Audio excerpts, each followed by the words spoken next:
Praise the lord. దేవుని పని విషయంలో ఏ మనిషి అయినా రోషం కలిగి జీవించగలిగితే తాను ఏ విషయంలోనైనా ఏ సమయంలోనైనా శ్రమలు అనుభవిస్తున్న ఎడల అటువంటి వారికి మెండుగా దేవుని కృప, దేవుని సన్నిధి ఎప్పుడు ఎల్లవేళలో తోడుంటుందన్నట్టుకు తెలియజేయబడినటువంటి వాక్యను పరిశీలన చేసుకుందాం. యెజబేలు ప్రవక్తల విషయంలో జరిగిన సంఘటనల తర్వాత యెజబేలు ఏలియాను చంపుతానని మాట్లాడినప్పుడు ఏలియా ప్రాణభయంతో ప్రయాణం చేయుచుండగా ఒక దేవదూత వచ్చి ఆహారమును సిద్ధపరిచి, నీ శక్తికి మించిన ప్రయాణము సిద్ధమై ఉన్నది, కావున నీవు లేచి భోజనము చేయమని ఏలియాను బలపరిచెను.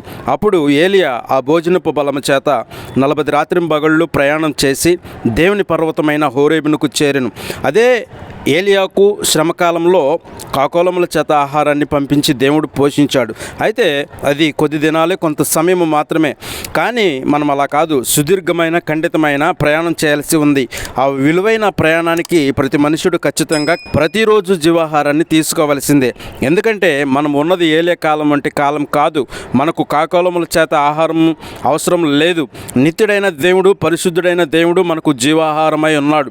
అనుదినము ఆయన వాక్యముతో మనిషి హృదయాన్ని, ఆత్మను బలపరుస్తున్నాడు. ఆయనను ఆశ్రయించగలిగితే చాలు ఆత్మీయ స్థితిని బలపరుచుకోవటానికి.